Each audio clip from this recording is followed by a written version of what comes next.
Yeah. I'm going to call to order the special committee of the whole meeting at 5:30 on the dot. Good of the order. Did any council members have anything for the good of the order? No? All right, well, we can just get started then. Discussion item, our only thing tonight is just a presentation on budget updates. So this is all City of Duvall government directors. So I'll just turn it over to whoever's taking it first. Okay. One second. Good evening, everyone. I'm going to apologize. I have been up since 4 a.m. Eastern time, so I am not running on all cylinders. So I'll be happy to answer questions, and I might also fall asleep, but we'll try my best today. So we're going to get started. Thank you, John, for pulling up our mid-biennial budget. These are the department expenditure adjustments and the updates that the departments would like to make. Understanding that this is the mid-buy process, we're in the middle of a 2-year budget cycle.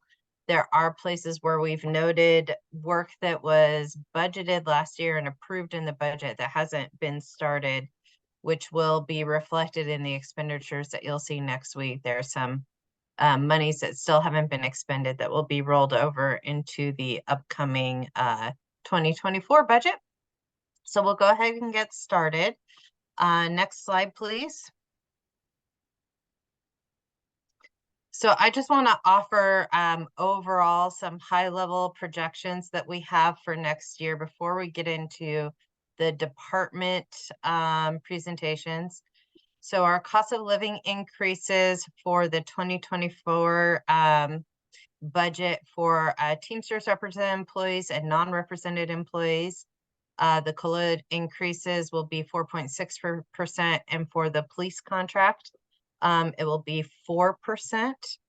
Our medical insurance premiums, the city did qualify again for our Wells City rate reduction. So we will be getting the Wells City discount for 2024. We have a couple insurance premiums that will receive no premium change for next year. Those are dental, vision, standard life, and I'm going to move my heads over here so I can see the screen. Standard life and AD&D, long-term disability. For Regents, there's an overall increase of 4.1% for those plans, and for Kaiser, 5.6% for our Kaiser plans, and those will impact those who include family members on those plans. For WCIA, which is our insurance for the city, we are seeing for 2024 a 23% increase. We were informed last Wednesday that we will see another substantial increase for 2025, and that increase will be above the rate of inflation. So while it won't affect this mid-biennium, the 23% certainly will for 2024. It's beyond what we budgeted or projected in the mid-biennium. We are again expecting another substantial rate increase from WCIA for next year. This will cause at some point at the beginning of the year, likely in January, for me to come to council and talk about a process for us to look at the market for rates for the city's insurance. That includes property insurance, the insurance we have on our automobiles, our land, our property, as well as our liability insurance. So flood, all those kinds of insurance packages that we have that cover city assets, cybersecurity, all rolled into WCIA. So we will be considering the market coming up. Cynthia, I have a question. Yeah. Sure. Yeah. So yeah, I'm done with this slide, so happy to answer any questions. Yeah, so I know we touched on the insurance before, and you indicated you'd come back and talk to us. I was just curious. I can't recall, is that specific to Duvall, or that's a statewide increase? Because obviously that 23% is a bit of an anomaly, given, as you said, it both exceeds the rate of inflation, but it exceeds the rate of inflation by multiples. of the rate of inflation. So whether that is a market adjustment, whether we were paying an inordinately low rate, whether there were payouts in terms of the city that resulted in sort of a premium increase. And without going into any detail, I'm just curious if you could top line that. I'm just trying to put it in perspective, in the sense of, before you get into the market shopping or market comparison discussion, are other cities seeing that? I guess that was my main high level question on that one. Sure. So the answer to kind of the examples that you provided is to a large degree none of the above. Yeah. So we are in a pool of like cities. So WCIA puts cities of similar population and profile characteristics in different pools. So cities that are of a like size as ours are in the same pool as us. And we are charged the rate that is apportioned for every city within that pool. So if one city in our pool gets a couple big claims, the impact to our insurance is apportioned out to everybody else in our pool. And so while the city, and this is of a concern and one of the reasons why we kind of want to see what else the market has to offer. So if the city of Duvall has a healthy profile and we haven't used a lot of the benefits of our insurance, meaning we don't have claims, and that is true. It was true last year and we had a sizable increase in 2023. It's true for this year. So the city of Duvall does not have big claims, and we're not making a large demand on our insurance premiums. However, our pool is, as well as WCIA in total. And so WCIA and its pools are receiving substantial claims and claims payouts, which are impacting us, that are being apportioned to us. They also had some investments that didn't go in their favor, that were presented at their board meeting last month. They had a $40 million loss in investments. And so there's that piece. And also just generally, insurance premiums are cyclical, and we're seeing a downturn in affordable insurance rates kind of across the board. So even if we go out to market, there's no assurance that for at least next year, not 2024, 2025, that we would see a substantial improvement in the insurance market, but we don't know that till we go to market. Does that answer your question? It does. That was more depth than I was expecting, but thank you. Yes. You're welcome. You, one more question, Rick, go ahead. Yeah, I guess that brings up another question in my mind. What other insurance providers do we have out there that are possibilities? Is there a lot of them or a few of them, or? Well, there's one other that we know for sure, which is AWC has, yeah, I'm not educated enough on the AWC offering to know whether or not it's an equivalent plan. But it is a plan that is in the same market, but there are not many for municipal insurance. So it is, to some degree, a seller's market versus a buyer's market. Yeah, okay, that's good to know. Thank you. Mm-hmm.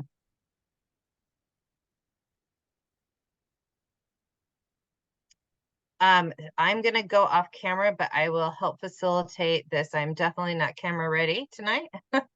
Not feeling camera ready. But we'll move on to the next slide.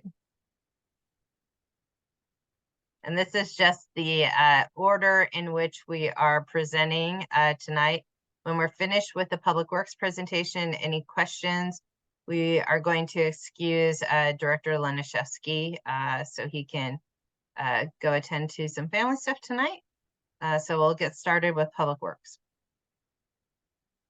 Well, thank you. Good evening, staff, council, and mayor. No mayor. So Steve Laniszewski, Public Works. So I'm just going to go over in as much depth as needed, which is not a lot. It's pretty brief. Trying to break it out by fund, but share information on the total increase or net zero based on whether it was a carryover and adjustment for next year from this year. And then there's only one small request for a change in FTE. That is just the timing of initiating that, not anything else. So next slide now. So for just a refresher, Public Works has 16 different funds or lines of business we are responsible for. Try to break it out into different groups, which is how we'll go through. So general fund base, special revenue funds, capital improvement funds, enterprise, and then internal service funds, which is a little squishy because a lot of people participate, but we end up managing the bulk of those costs and actions within the funds. So we can jump right into general fund, which would be engineering, parks, and emergency management. Next slide. So general fund, the number one fund, 001. So numbers are a little different with the change to open gov, but 21 is the emergency management fund. So in and of itself has no net change. You are aware we did hire Luke, so he's working on the CEMP, the Coordinated Emergency Management Plan. He does have a draft into the state for review. He just received 2 pages of comments for comparison. Carnation received 17 when they had a consultant do theirs. So he's pretty excited, and some of that change is just what they want to see on titling and an entire chapter they moved around. So good information. But what we have done with some of that, we had 25,000 set aside for the professional services within that fund.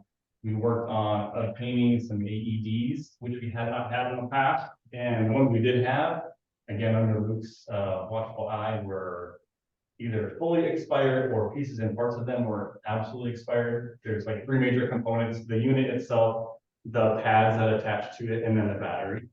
So he replaced those, helped the police replace those, and then we have 3 sited around the city now. He's putting on training for those. We did that just the other day. So there's just a net wash within that fund. Parks, general fund parks, not including Big Rock, because Big Rock is its own special revenue fund. But parks in general, fund number 25 in general fund. Most of the needs were balanced with internal, like if we had a little supply high or a little special service low. But one thing we did not anticipate, if anybody is aware, the Duvall Village parking lot that is right in the new Duvall Village subdivision that accesses the trail, that is our parking lot. When someone hit the fence, which subsequently was tied into the wall, so we had to have the wall repaired, which is a $10,345 bid. You want to go one by one, or I can just like? It's up to you. Well, we can try it and see how it goes. Well, was that covered by insurance? It would be if we had a claim to file a claim against. So our deductible is 5,000. We had no visual, like, we had no one to go. So normally if there was an accident and a car hit it, the police report to us, then we go after auto insurance for full recovery. But in this case, we will go after our own insurance for deductible recovery, which is $5,000. But we still have to pay out of pocket, and we still have to recognize the expense, whether or not we receive any revenue on the other side. That makes sense. So if it was going to be a $5,000 cost to us, I still have to recognize the 10, even though I'm going to get 5 from the insurance carrier. So that was not anticipated, obviously, and we have not put that kind of funding as a set aside in the Parks Fund. We typically add a $3,000 to $5,000 line for replacement of equipment in the parks that gets replaced, the teeter tire or the swing set, that kind of stuff. So that's that one item there. Professional services increase for 2024 of 2,500 for increased porta potty services. The cost of porta potty services went up itself, and then we have added some. And then the one item we're contemplating that is a group purchase plan and hope for, nothing active yet, but John at the clerk's office is looking for some software to try to streamline facilities rental, which then can go right into ball field rental. So we put 1,000 here, 4,000 in the 106 fund, and John has the other half of 5,000 for a total of about 10.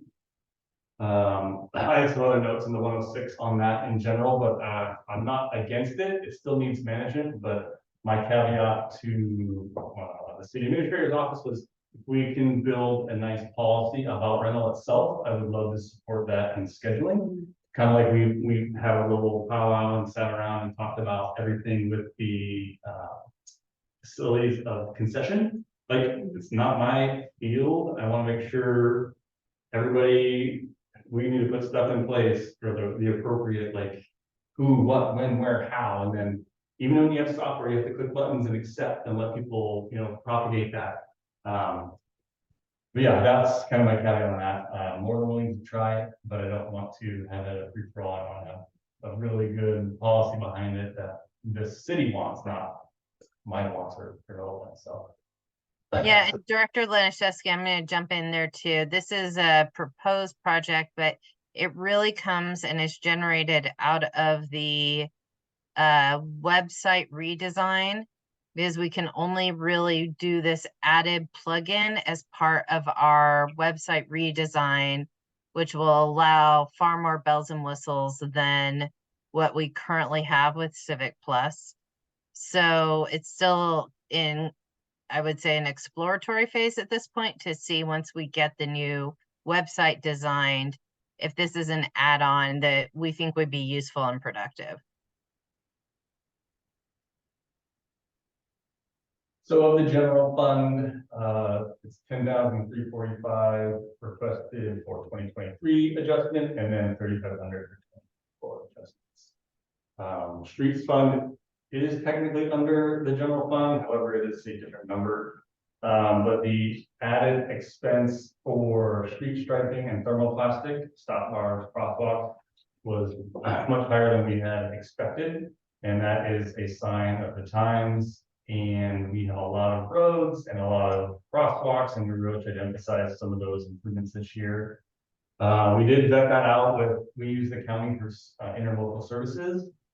It is pennies on the dollar compared to bidding. So we did verify them, check that out last year. Going with private contractors was much more expensive.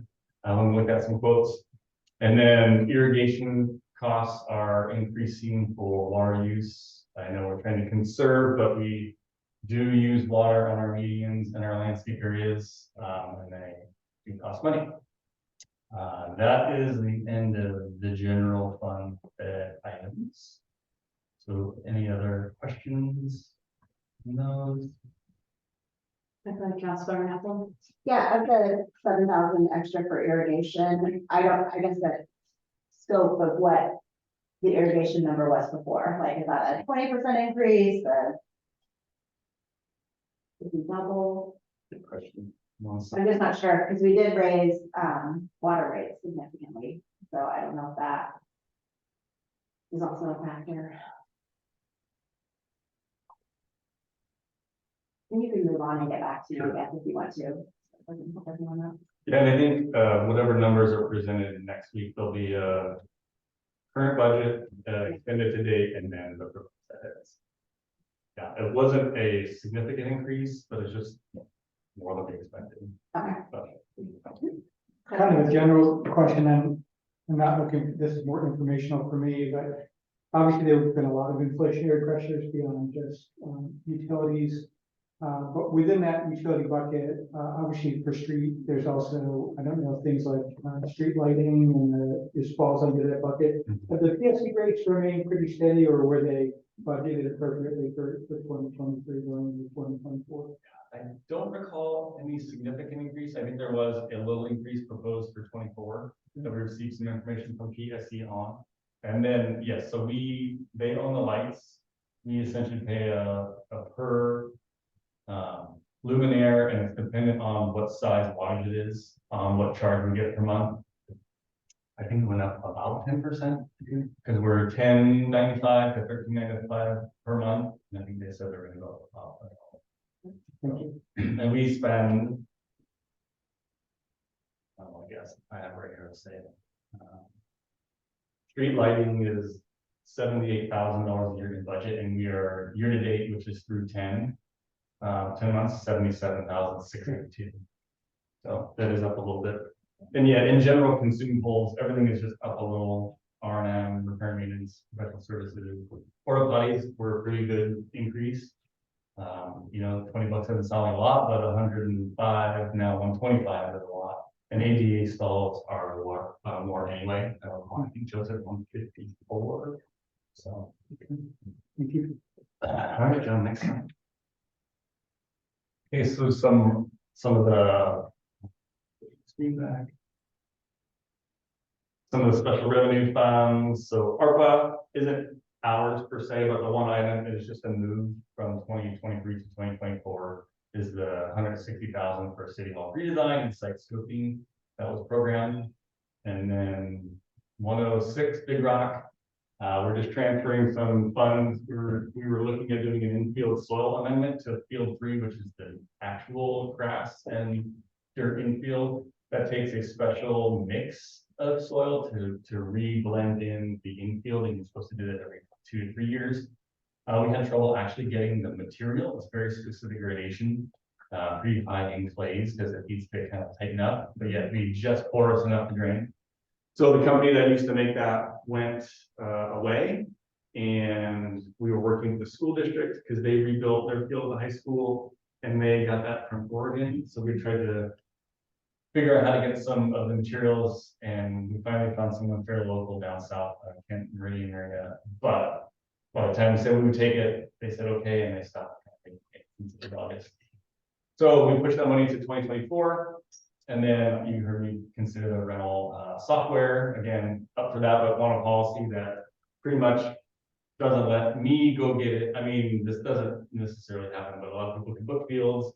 And then, we don't want to get into the subletting business of somebody going out and renting it and then letting somebody else rent it kind of stuff. And we want to make sure it's whoever we'd like to have on there, kind of like the hierarchy you have set up for the concession. So that's my ask. If we do that, I am looking for a small group to be involved and work through that with us, kind of like we did with the facilities thing, but it'd be nice. Get council involved. So that's a net increase to that fund of 4,000. And I know we're not talking revenues yet, but we were about 50,000 over estimate. Some of it had to do with timing of payments from 22 to 23, but revenue is higher than expected for the fund for the year. That's good. Next slide. Capital funding. So 303 is the facilities funds. That's kind of new to us. Wastewater treatment plant remodel. So we have pushed some of the money from 23 to 24, and then with the contract amounts that were passed at council, just adjusting for the totals that were already approved. And our finance director's out and I kept a running ledger of items that were gone through council, but yet had to be implemented through the budget process, and then other things we noted along the way. So Laura, Chief, Cynthia, myself, we put IT things in there and then interdepartmental notes as well. So this is one of the cleanups from stuff we have permitted and approved. Main Street CFP fund, street fund. So we had some art dollars programmed. We're just going to push those to 2024. Now that we have a new committee to help with some of that work. Culvert grant, we need to recognize the revenue of $800,000 from King Conservation. And then the 142nd construction project, just adjusting the costs that were approved, and the project is complete to just clean that up. That's passed, as well as Third Avenue construction costs for the year is putting the right number into the contract amount that was passed for KBG. Parks Fund, now that's a 0, so moving to phase 2 design, which should get launched any day for solicitation from this year to next. Sunshades, we have 2 parks to obtain some sunshades. One was at Judd, one was at Big Rock. Talking to the mayor about pushing the one at Big Rock, since we're going to go through essentially new master planning for the addition. I want to put something in because we have a pretty good chunk of dirt between the actual field improvements and the new property to the south. That can be anything and everything, and I don't want to put a shade there. If the designer said, hey, your little playground should move, great, let's do it. But yeah, so we kind of paused that, but we're looking at a sale cover at Judd Park, which we have quotes and we're in the current process for now. So we're going to push that to 24. And then there's a Taylor Park retaining wall cost. It's based on some sloughing and landslide activity that we have not had need that, so we're just gonna push that to next year, and that is an annual watch. So we will probably just keep trying to budget for that, and when we need it, we'll use it. Any questions on the 300s that are here? Next slide, John. Operational funds, water, sewer, storm, water, we are pushing the automated meter reading system to next year. Wholesale purchases, we're gonna be over this year, so we don't make water, some cities make their own water, we purchase from Seattle Public Utility Wholesale. So we need a little more this year, and we're estimating a little more next year. That will have a direct offset of revenue, so yes, it is an increased expenditure, but it comes with a backfilling in that revenue to cover that cost. Sewer fund is asking for an increase. So this year we have had some equipment die, not only, you know, things that are going on with the treatment plant upgrade, but we're adding some facility money as pumps die, motors die, with capital machinery. One of the blowers we're covering for a change order with a project, but we still have 2 others that will likely, you know, succumb because they are on a 20-year life cycle, and it is next year's 20 years of service. The plant, as you see it now, went into operation in 2004. So we just need to replace more. Seth is on board, doing a great job as the operator in charge, and we need to keep more redundant stock on hand. Part of the problem too is even when you can find a motor rebuild, it's 12+ weeks.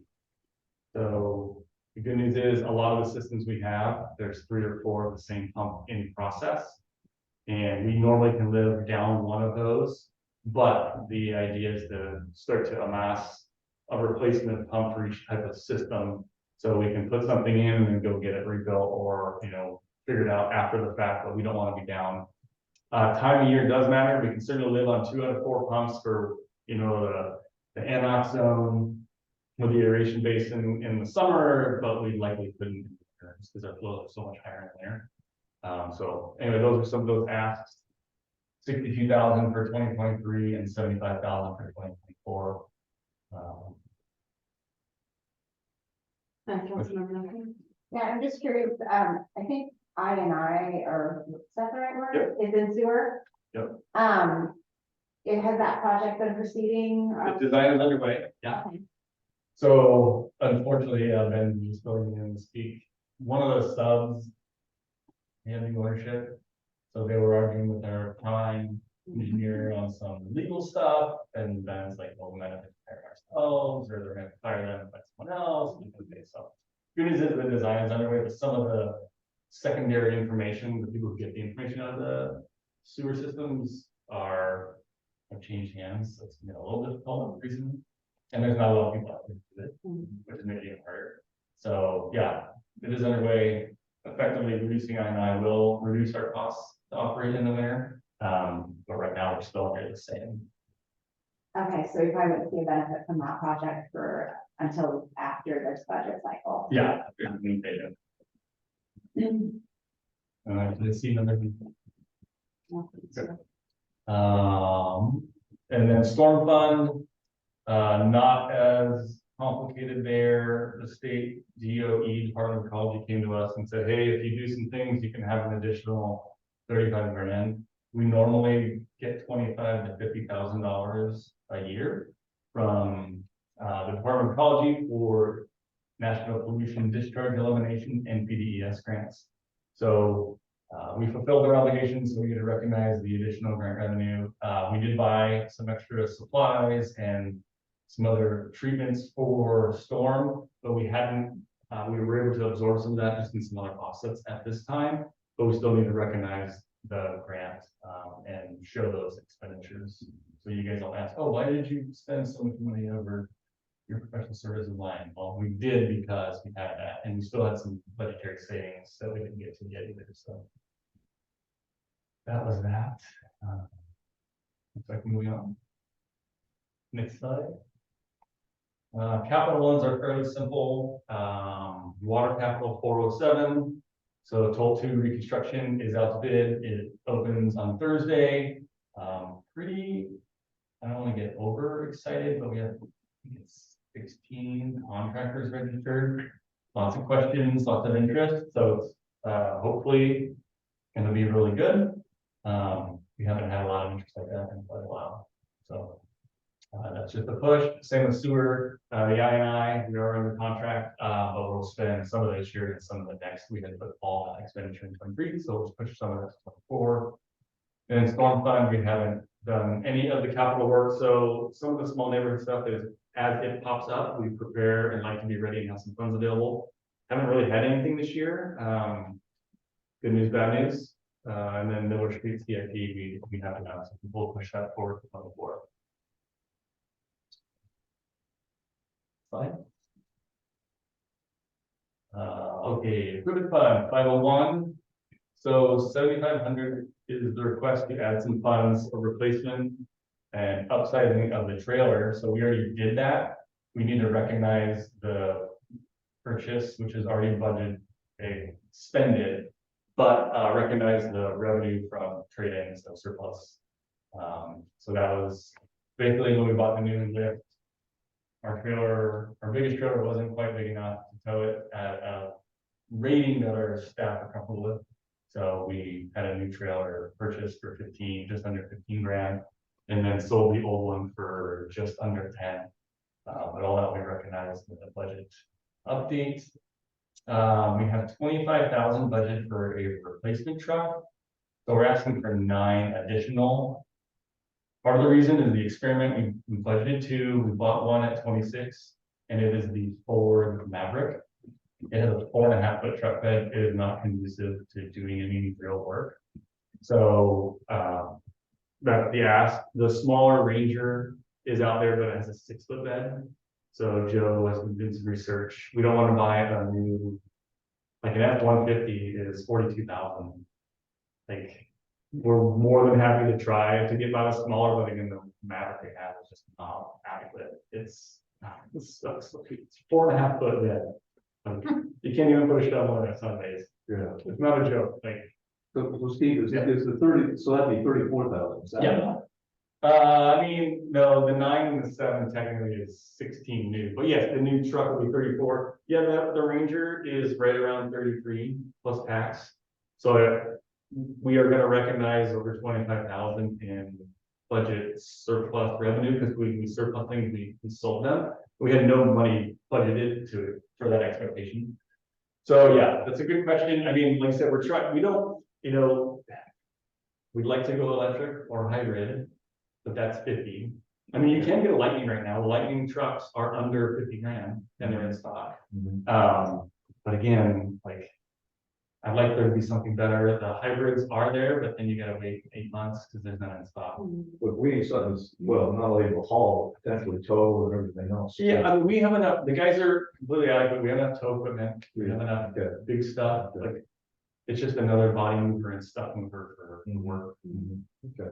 Councilmember Halpern? Yeah, I'm just curious, how many miles about a year do we put on our public works? I mean, I know, just running around, I see the trucks running around a lot, I just don't know, like, how much gas money you're saving if we did go electric, like if you would, I don't know if it would be great even for such low. I mean, I actually, might know mileage, I'm not sure. I don't know that we all have to read these though. Yeah, maybe not. I just know Ford is Yeah. got a lot of inventory right now. They're trying to unload. That is very true. Yeah. And that's, and Seth is a new supervisor and he's now responsible for the truck and budget and buys. We've taught him the whole thing. And just because we're going through state bid, doesn't mean you can't call the supplier who won the state bid, and because you go through a little spreadsheet thing, check boxes and spit the number out. Oh, we have this. No, we don't. Oh, number. Oh yeah, I got 3 of those on the thing. Somebody returned it, but never picked them up or didn't fulfill the order, but we ordered anyway. So there are things out there. So we did order theirs. Theirs was a $45,000 budget, and it's just above that. It's a 4-door full size at the time. So yeah, there's a lot to do. It's a good question. I'll make sure everyone's notes on miles, and then I mean we do buy fuel at a pretty significant discount rate. So it's kind of tough, but I think the last time I checked, we were 3.69 a gallon. So. Yeah, let me know where that filling station's at. We don't pay the taxes because of.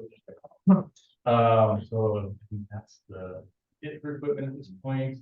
And then the building maintenance fund, it just increased costs on essentially all utility providers, whether it's the city and or PSC, propane, because the Dory Farm, and then I think that's the only building that has propane, and then lights, heat, everything else, the city hall utilities.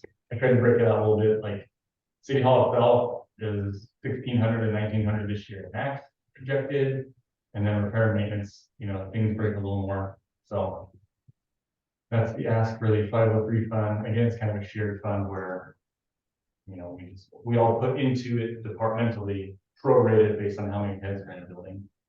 So the ask is 2,600 and 23, and then 2,954. And moving on. And then just the revenue side of things, right now, utility rates, everything just projecting to do its normalized increase. So they're either indexed with the CPI or engineering news record if it's construction based. Consumables have blown up, insurance increases are up, and you would imagine we pay the most of the insurance premium increases because we have the most department technically. So that's part of our increases out of our control, and then the pay scale adjustment forthcoming. And I think at the meeting, are we doing 21st or the first meeting in December on all the rates? The fee schedule is starting. The first presentation is next week, and then a second presentation is planned for December 5th for the fees. And then on Big Rock, currently its methodology has no indexing. So right now, I just recommend we leave it as is. If we can all, if we like the thought of the scheduling software and we like the thought of the policy, I say just leave it as is until we make that jump and then figure it all out at once.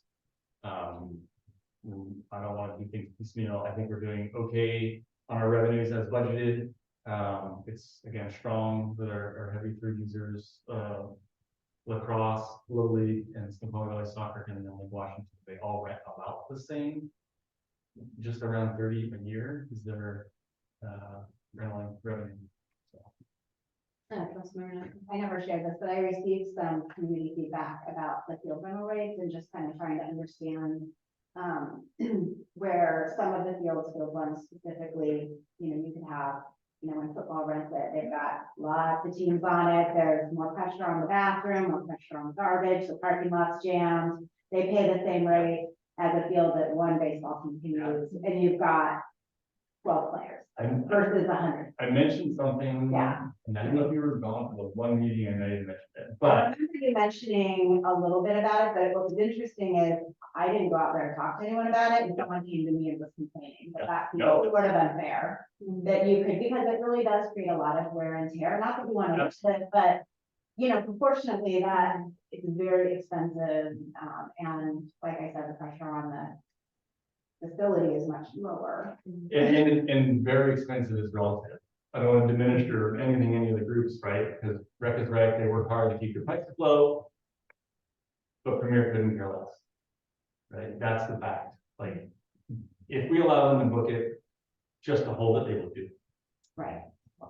So, yeah, but I think that the whole methodology too on weighting the use, because again, not only are you adding that at an instant, but it's compounding that repair part. Yes, 20 kids on the field, it's going to spread a lot of load out. 100 kids on the field is not spreading load out. So it won't be easy, but if we should all in on figuring all that out. You had mentioned capacity limits potentially. And the field is not built, Yeah. the facility is not built for renting it to as many people as you can jam into the field spot. It is built as field use and reasonable, 20 to 30 kids in a pop. That's it, not 100. So we try to accommodate and do the best we can for our community.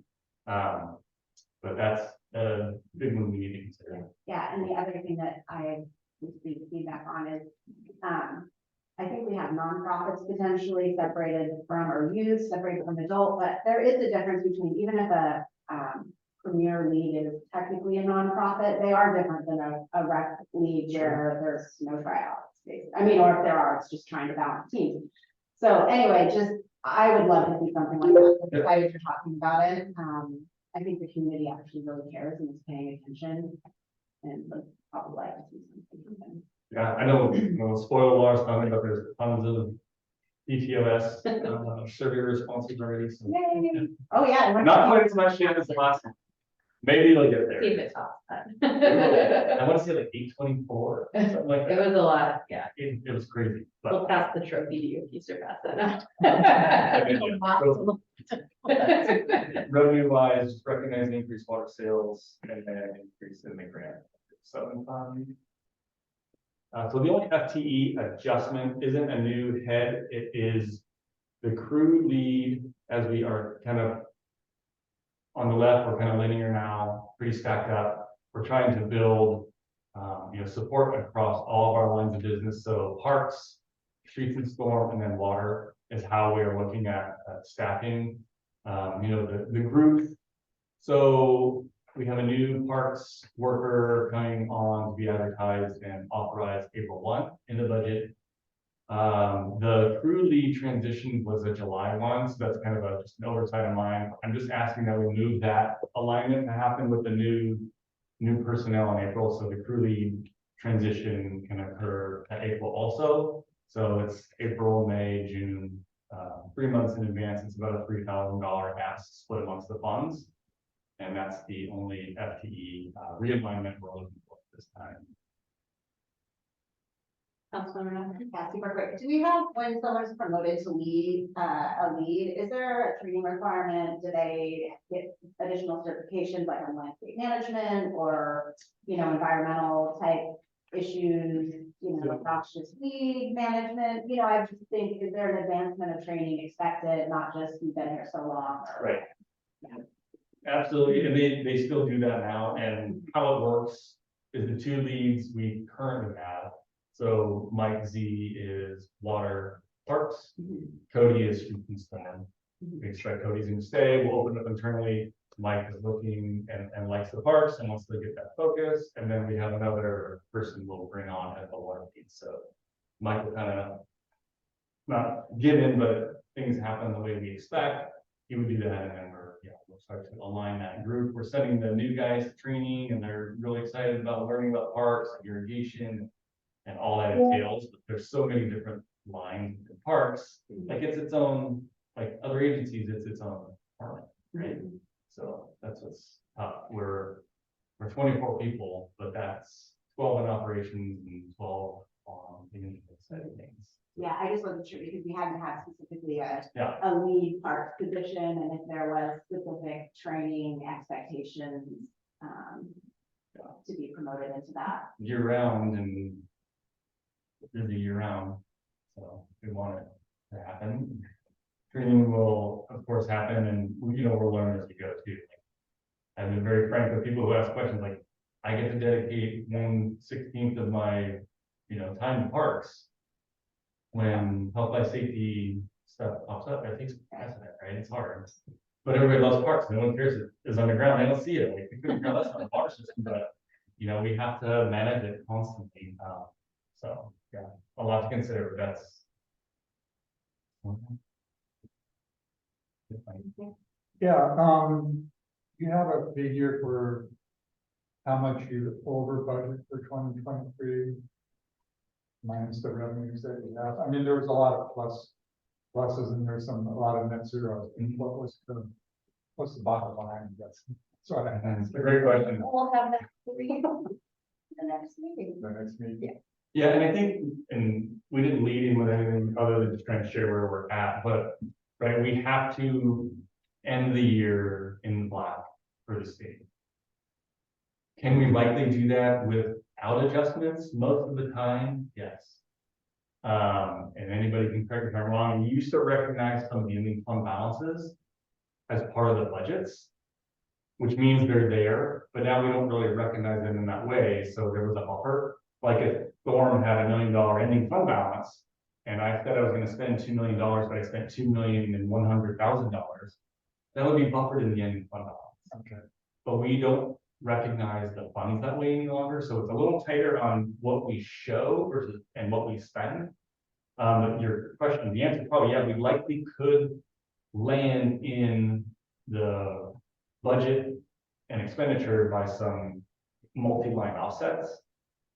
But we still have to try to do those other jobs or other tasks or fix other things that occur, so trying not to guarantee we could eat it in a sense, just trying to be upfront with where we're at. Well, we also need to be aware of funds in each of our funds are designated for certain types of activities. So within that fund, you may have reduced expenses, but you can't necessarily spend the reduction in another area. And it's- Because of the use that's been set aside for that particular fund. And part of the overall budget too includes salaries and benefits, so if we have a hard winter early, right? Those, I expect we're gonna wanna do street clearing and other things, flooding, maintenance, management, so. Kind of things that are out of our control can creep up too, so we're trying to be prepared, because we can't, I guess we could call a meeting December 31, once we get all the bills in, and 2 o'clock, have a special meeting to adjust the budget, but we just try to be reasonable.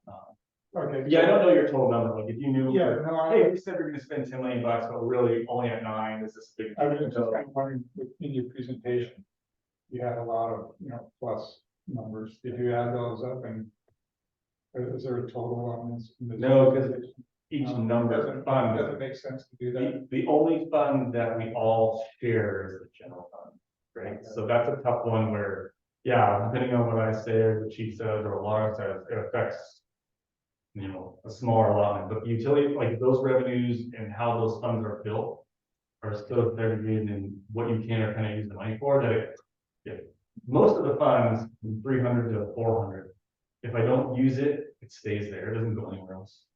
Unlike the general fund, I don't use it, Laura can use it, or I use it, Laura can't use it, there's a little more tug and pull, but it's just trying to, again, balance the ledger as we get to the end of the year. Okay. Well, part of what I'm trying to put together, which will be presented to you really soon, is because I'm actually digging in, trying to figure out, what is our fiscal health situation, ensuring that our resources are there, ensuring that our spend is appropriate.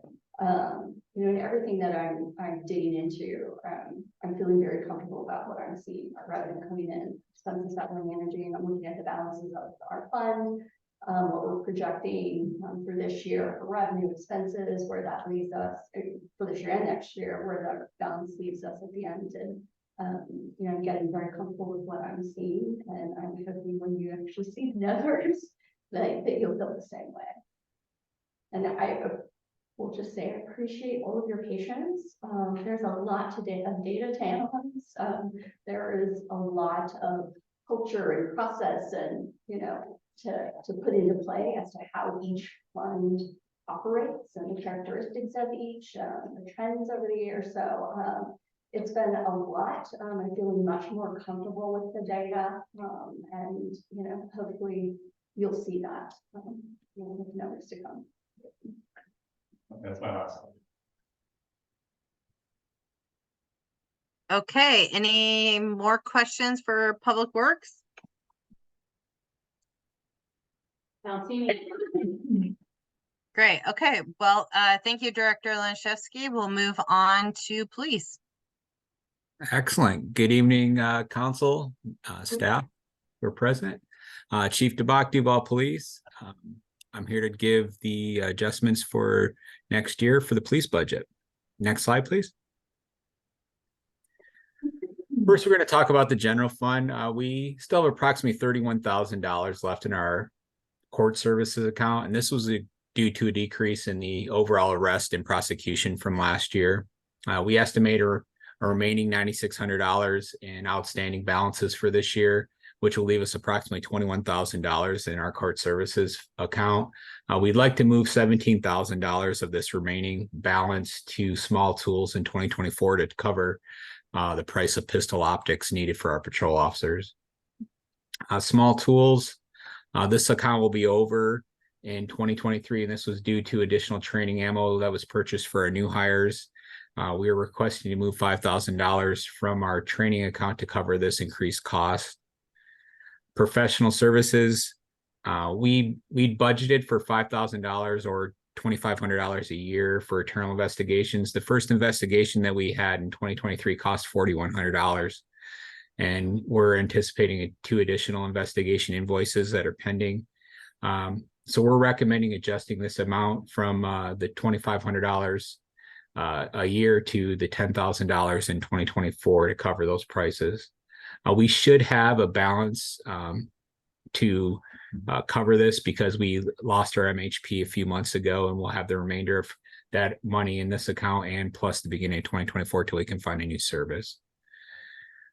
Communications and postage, we're currently over in this account as well, and this is due to the updating of our radio systems from King County.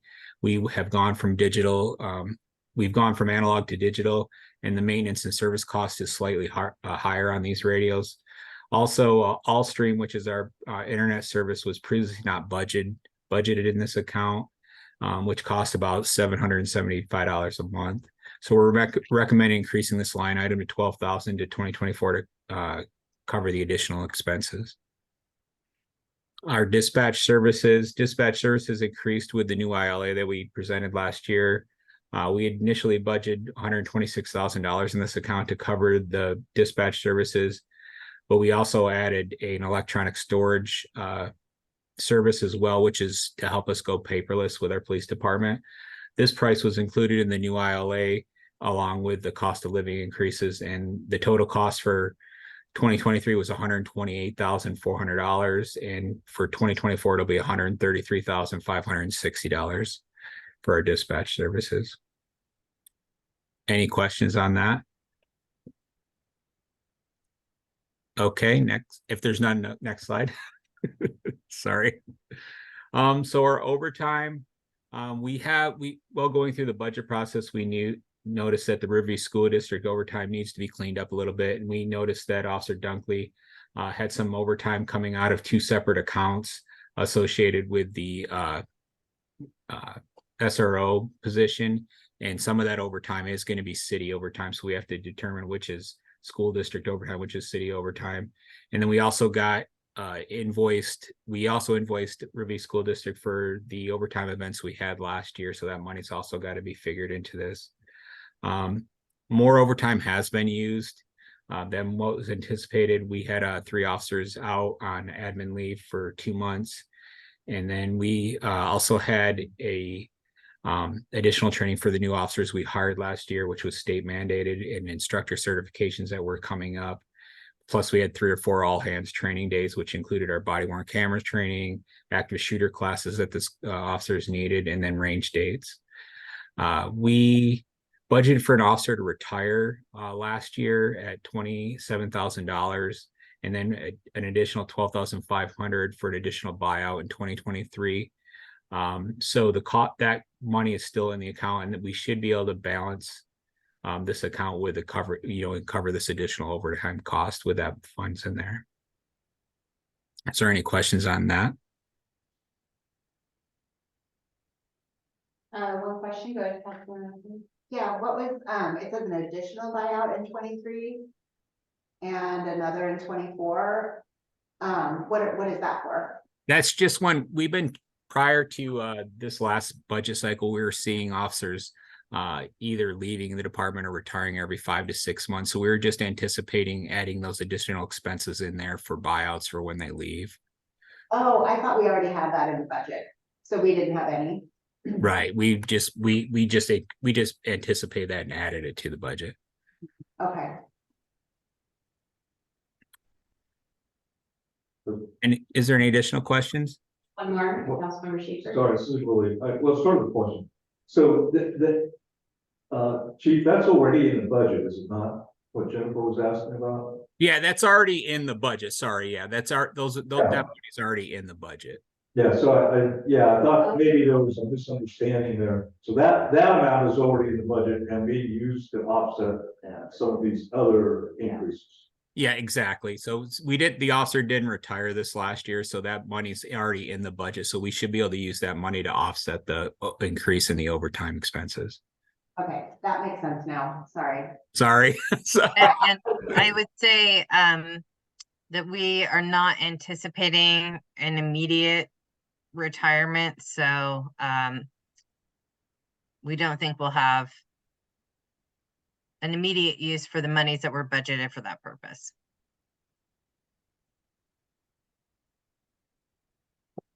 Any additional questions? Okay, next slide, please.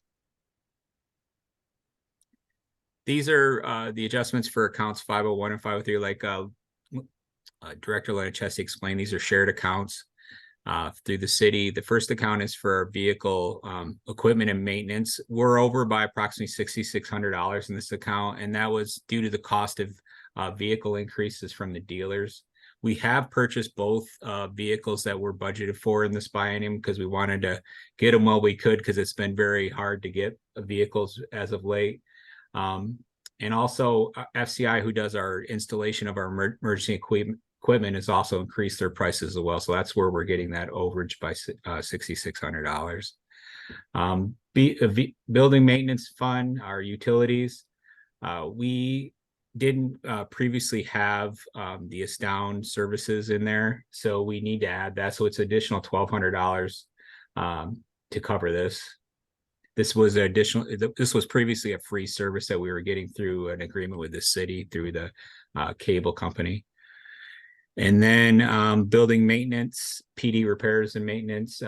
We've had more general maintenance costs this year. Our HVAC, we've been having issues, not actually with the system itself, but with the temperature gauges that control the temperature inside the police department. So it's like the Arctic in one portion of the PD, and then they walk, 10 feet back, and then they got, it's like walking in the Sahara Desert. So we've been having a lot of issues with them trying to figure out why those things aren't working properly. So that was an increase this year, plus our pest control generator. And then we found out that our garage doors were supposed to be inspected annually, and they hadn't been inspected since they were installed. So we have to add that cost as well. And plus, there was an increase to the janitorial service contract last year that was not added to this account for as far as increasing the amount for this account. And I believe that's it. Is there any questions?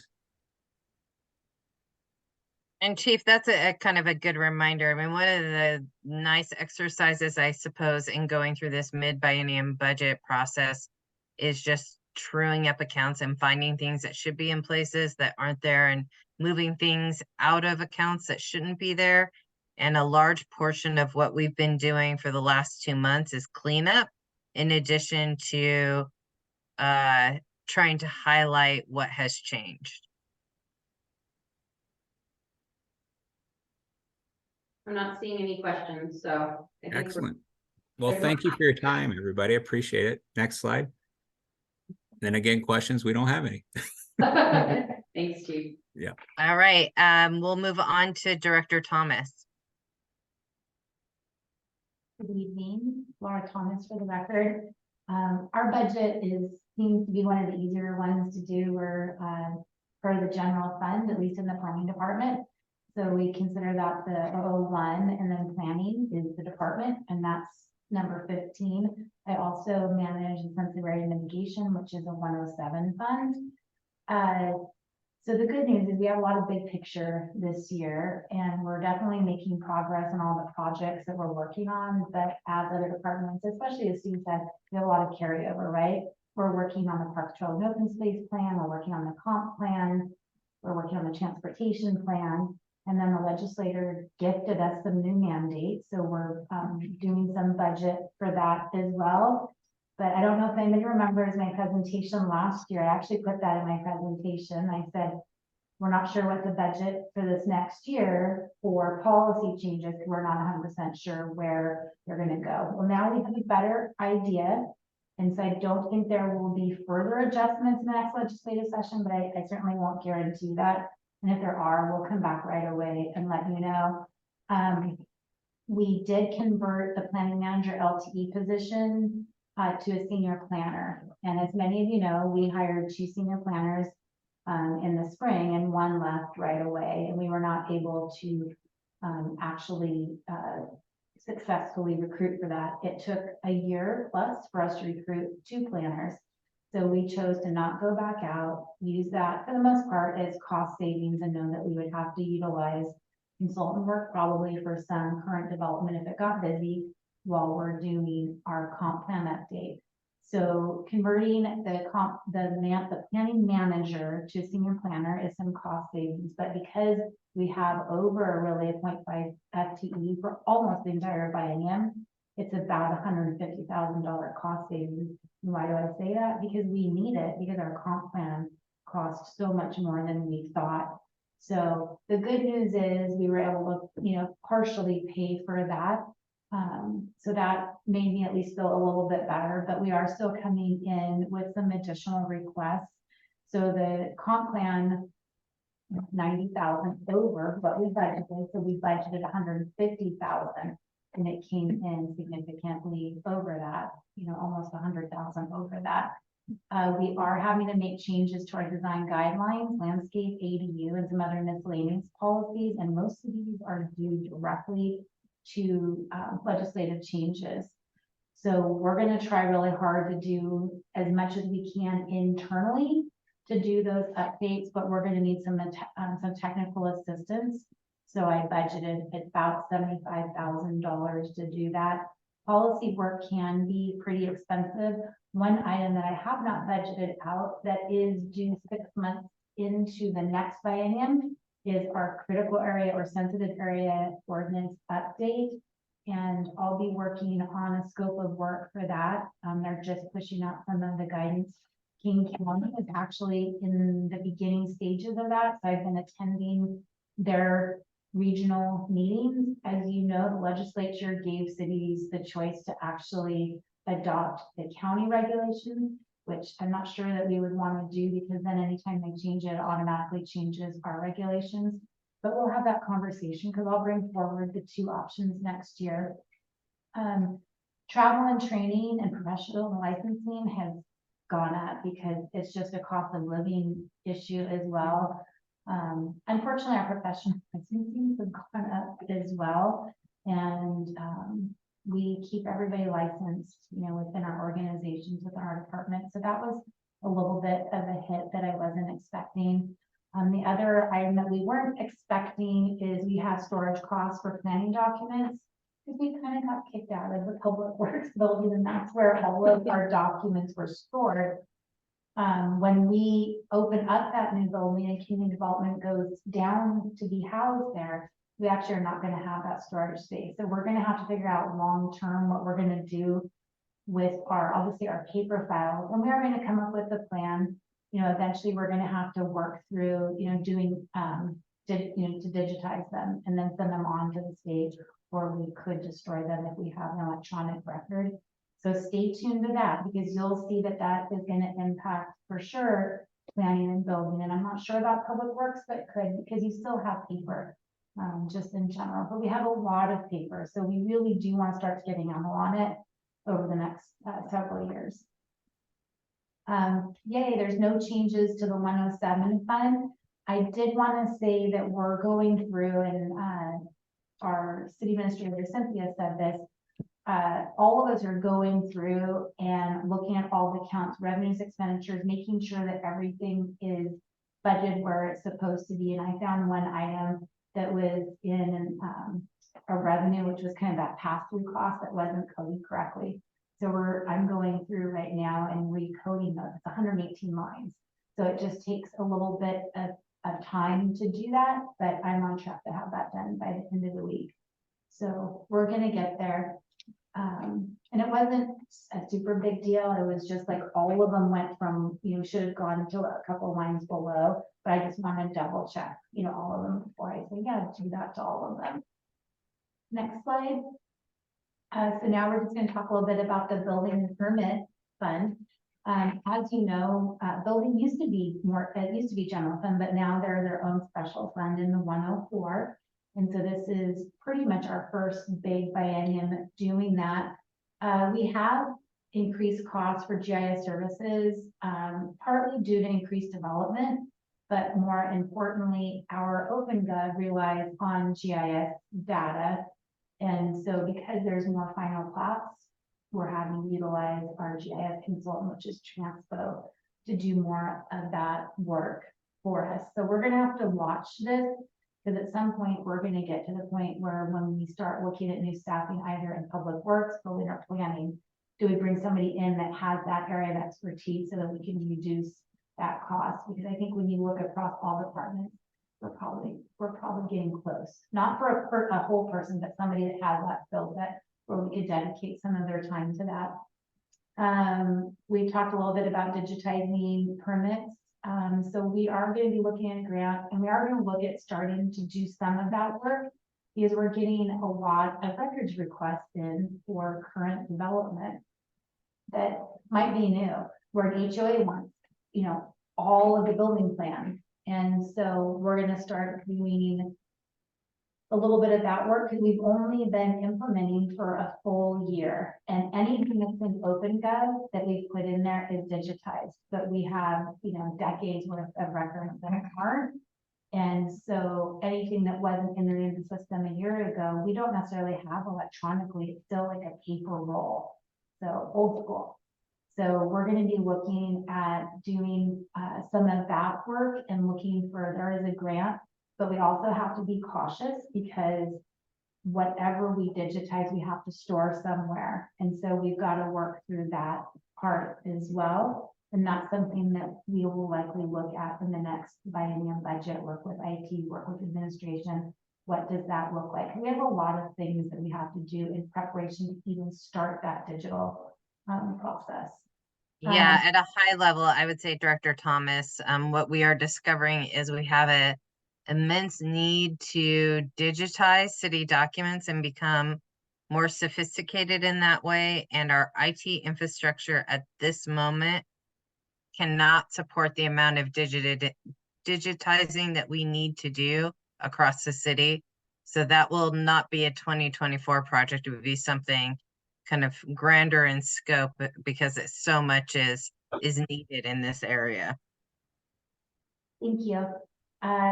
So not surprising, we have increased revenues for 2023. We're going to add about $230,000 what we budgeted in the biennium. I was just a tiny bit surprised, only because we're not quite where we thought we would be for permits at the end of the year, because we had budgeted for 189, and we're going to be closer to about 150-ish. And so that was all of the non-residential development, all the TIs and new businesses. That's what gave us that additional revenue bump, because we've not yet figured out a way to budget for non-residential. I think when we go into the next biennium, we're going to try to do at least our first biennium estimate of kind of the non-residential, because we really need to start doing that, partially because as we leave revenue from from building homes into more of just commercial and smaller type projects, we want to get a handle on that over the next several years. We did reduce building inspection fees. Well, that might seem sad, it's not, because what that means is that we are not having as many repeat building inspections. So that's actually really good news, because that means we're out in the field less doing multiple re-inspections. Last year was a pretty tough year. We had a lot of re-inspections, but this year we've seen that fall off significantly. So that's really good news. And that is one of those where it's equal and equal on both sides on a revenue and expenditure. It's a pass through, because it's based on an hourly rate. Very nice. Was Karen, are there any questions? I don't see. Okay, and then for the next presentations, the smaller departments, we'll just go slide by slide. And then at the end of those, we'll have questions for kind of all of the rest of the departments that make up the city. They're mostly general fund departments. So all of these come from the general fund. We don't have our own funds that fund, for instance, the finance department, clerk's office. So we'll go to the next slide. So the next time is the city clerk's office. John, do you want to present on this, or I'm happy to go through it as well? Sure, I will bug you for help, so stay tuned. Good evening, Council, John Torres, City Clerk. We don't really have a lot of proposed changes. There is an adjustment for the overtime for Deputy City Clerk. It was more than anticipated due to a lag in hiring, but eventually it got here. And also there was a period of time in which I was being trained. So that amount of time needed to be adjusted, but it's now balanced. Also, there is an adjustment for me to go through certification to become a certified municipal clerk, or CMC, which is let's call it industry standard. Usually a lot of city clerks would either have a CMC or pursue a CMC. So I'm really looking forward to getting the opportunity and getting the benefit of that training so I can serve the people of the city of Duvall better. And Steve previously mentioned the online portal for scheduling city rental spaces and the fields. And essentially what we're looking for is just to streamline the whole process.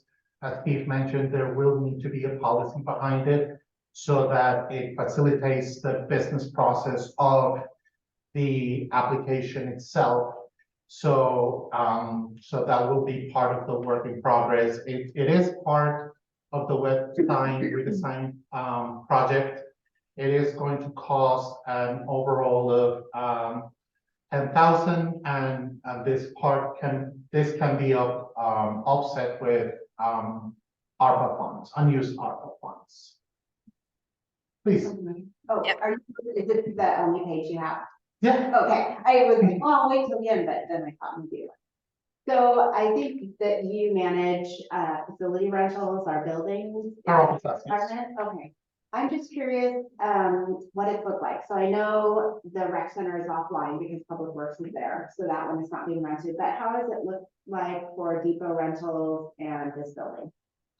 When you say how does it look like? Like the revenue we expected for those rentals versus what has actually happened? Are we getting rentals? We are getting rentals. As to the amount of revenue, I'm afraid I don't have a precise number for you right now, but I can get one for you. And let you know how much money we got on. Okay, it might be something once we get the line item we can get. I'm just curious how much we were super excited to get the buildings open again, and I just am curious how much it's been utilized. Sure, we can do that. Councilmember Mercer and then Schaefer. And just sort of, this is probably already covered, but just sort of tying off this. I know earlier in the year, we talked about the need for document retention and archiving software and a lot of it around public records requests. I believe at the time we sort of approved those expenditures. Those have already been incorporated into the budget. I didn't see anything in those categories up here, so I'm assuming they've already been accounted for 2023 or 2024. They also might be part of the IT piece as well. So Cynthia or John, I just wanted to just. Yeah. So we're anticipating that we will have most of the invoices accounted for, or charged back to 2023 for both the amount for the online public records request portal. That work has begun. And then the contract management software also will be work that is initiated in 2023. And it's within budget, so we did not make any budget requests for 2024 for those items because there are already projects that are underway. Thank you. And Councilmember Schaefer. Yeah, this isn't a question. It's my apologies to council and staff. I do have to leave just a bit early. I wanted to thank the directors in particular for this excellent overview. I think this is really useful for all of the council members to see this. And I know we'll come back with with more specific requests, but getting this early look is really important for us to help understand. So thanks. Well, and we can come back with a number on the facilities rental if we are meeting our expectations. We did keep back the visitor center for some period of time because we had staff working in there as well, in the Rose Room particularly. But we have, since we pulled those staff out of the Rose Room, it's booked quite often. But we can get actual numbers for next week's presentation. Thank you. And that is it for me. I will now pass it along on to information technology adjustments. I can go ahead and speak on this. I'm getting myself acquainted with IT and the projects that we have contracted with our current IT contractor. So I actually just touched base with them today because we had an amendment of about $105,000 for projects to take place in this year, and we were concerned about where they were with the work, whether it was going to be completed and built in this year or get pushed to next fiscal year. We thought might get pushed, but it seems that all the work has been completed. We're waiting on one final invoice to be paid, so that should get completed in 2023. So there'll be nothing that will need to get pushed to 2024. Oh, that's great, Beth. Yeah, I saw those emails and I figured we didn't get time to capture that on this slide. So yeah, we are doing, in the next coming weeks, we have two massive IT projects that luckily are happening over the weekend, but you know, firewall and core switch replacements, we knew those things were going to happen when we embarked on the journey to fix some of our IT infrastructure work. So it does appear that most of it is going to be done in 2026. We don't anticipate in 2024 any huge projects that we should need to come to council for on IT. It'll just be our kind of customary IT services that we're contracted for. Councilmember Napoli? Yeah, it said, and cost may be higher than anticipated. Did that end up coming to fruition? We're analyzing that. I think Can I add really quick? Yeah, I just go say ahead. that it's not the project costs Yeah. from the amendment. It's just that we're running into some project costs that we didn't anticipate within the budget. So there's just a couple of other things. We had to buy lighting fees and fees. You know, a lot of those things have gone up too. So we're it wasn't looking that they at- estimated a project and they overran. No. Not It at was all. more, there were some smaller things that Yeah. were add-ons. Yes, Got it. Yeah. Okay, they're definitely on task on budget for the, great. for that. Yeah. That's good. That's really. You can go to the next one. Okay, finance. So the municipal financial plan, that RFP is getting pushed to next year. We've budgeted about 60K. And so that work will take place in 2024, and we will be making that budget adjustment. As far as the state auditor rate says most things, we are seeing a slight increase, but the expenses within what we budgeted for this year and next. So we're going to absorb that. So our professional services expenses. So this is basically our consultants, our financial consultants, to support the finance team, and of course the vacant finance director position. This is the last week for our consultants. So we've had one consultant supporting our finance team on the day-to-day financial processes, and then we've also had a second consultant that's been working in the budget and reporting. Currently, he is finishing up the Q3 report for us, so we hope to have that reviewed and ready to go. That's been a huge support to have someone to kind of help me get acclimated with OpenGov. There's still a lot to learn in that system. It's a very robust system, a lot of flexibility, which means there's a lot of build that has to happen. So at least we've got some reporting structure created that will help carry us forward as we're learning the new pieces of it. This has really been like a crucial financial support. It is coming in a bit higher than what we had budgeted. But, you know, it is an important support that's been really helpful, for my transition. But we also have some vacancy savings, salary, savings from the vacancy to kind of help compensate that. So one question specifically about the open gov piece, I sort of understood with regards to the existing consulting work and sort of the transitional role. I know there were a lot of unknowns in particular around open gov, not necessarily around onboarding personnel, but just unexpected issues or things were not working together. They were out of the box, promised out of the box solutions that weren't as out of the box as expected. Are there any other contingencies or, because particularly as you ramp into the role, there may be other things you find. Do you anticipate any either additional consulting services beyond the transitional role to either onboard additional services or work through additional reporting? Or do you believe most of that is covered within the budget? Or it may be a little unfair question because I can speak on If Beth, I'm happy to take this. It's not an unfair question because we generally, I think with 90% certainty now with Beth here, and Beth and I talking about what we're finding with OpenGov, we've kind of pinned down the issue of where I wouldn't say it's a breakage, what the concern is with OpenGov. And with any large scale ERP system implementation and build out, usually your project team includes someone or some resource who is building the connections in the data set. So instead of plugging it in and turning it on and building the front facing, that's important. But what we've discovered with OpenGov and having these resources in our temporary consultants, the back end of OpenGov was never built. So the data sets that support the connection between the general ledger and the budget weren't built.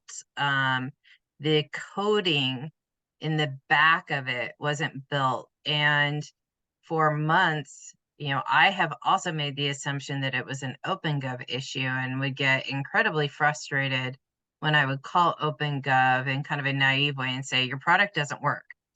And the answer really is, it's not OpenGov, it's us. We didn't build the back end, we plugged it in and expected it to work. And we know that sometime in the next 7 months, whether we use the 0.2 finance intern resource that we have that's not funded or not filled right now, we are going to need someone who's an analyst to build that back end. What that looks like exactly right now, I don't know, because I'm trying to find people who can do, who have some OpenGov specialization, and I have some inquiries out, but that's the break. We didn't implement it. We plugged it in, and those aren't the same thing.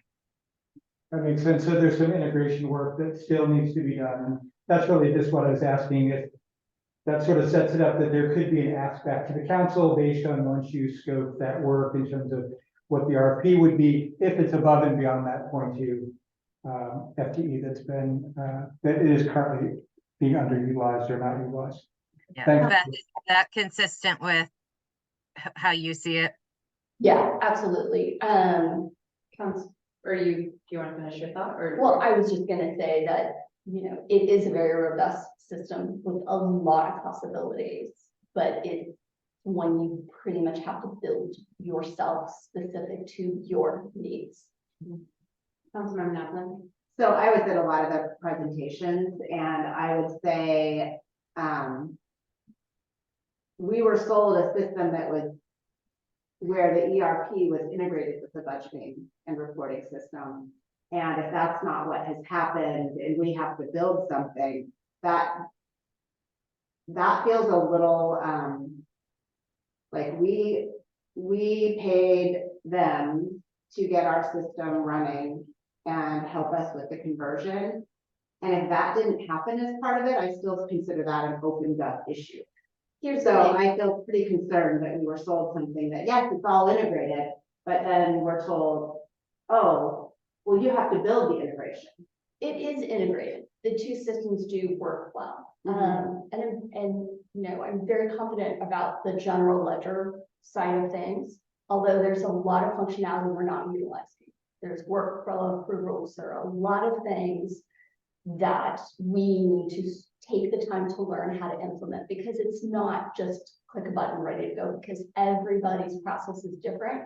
And so the system is set up so that you can specialize it based on the steps that you need and the things that need to happen.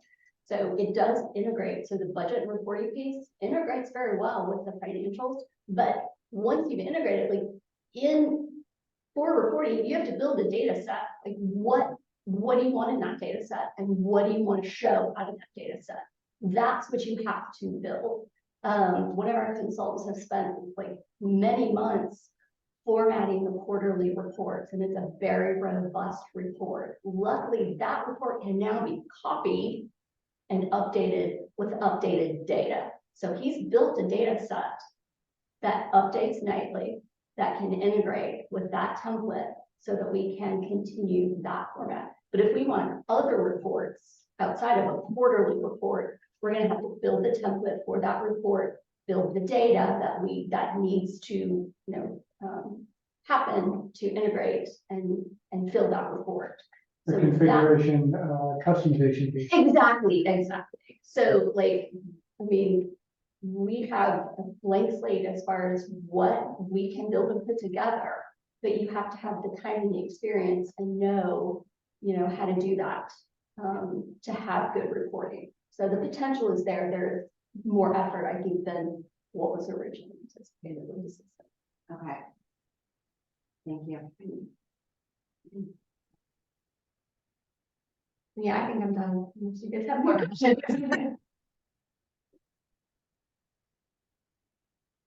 Okay, next slide. I'll take this one. Just a note on the executive budget. We have things that are budgeted. The lobbyist continues to be budgeted, and once we finish up with that ARC project, we should probably begin to recognize that project and get going on it, along with the workload analysis RFP.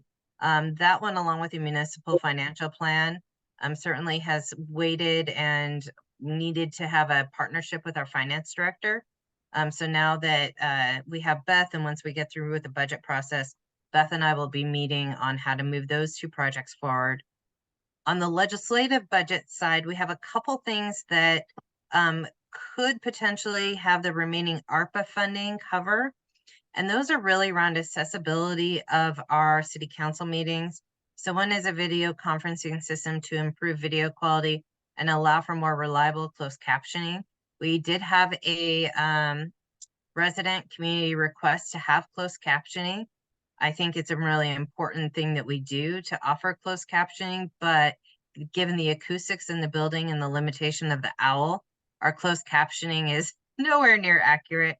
There is better technology out there to improve that kind of accessibility to the information that is presented in our city council meetings.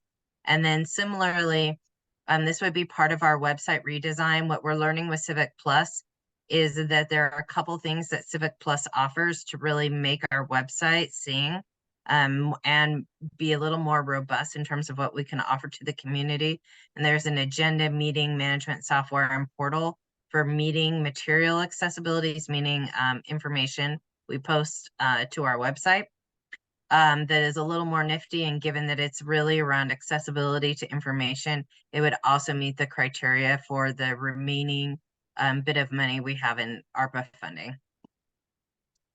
And those are the adjustments that we make to the the executive budget isn't really an adjustment, it's a rollover, but these would be changes to the legislative budget.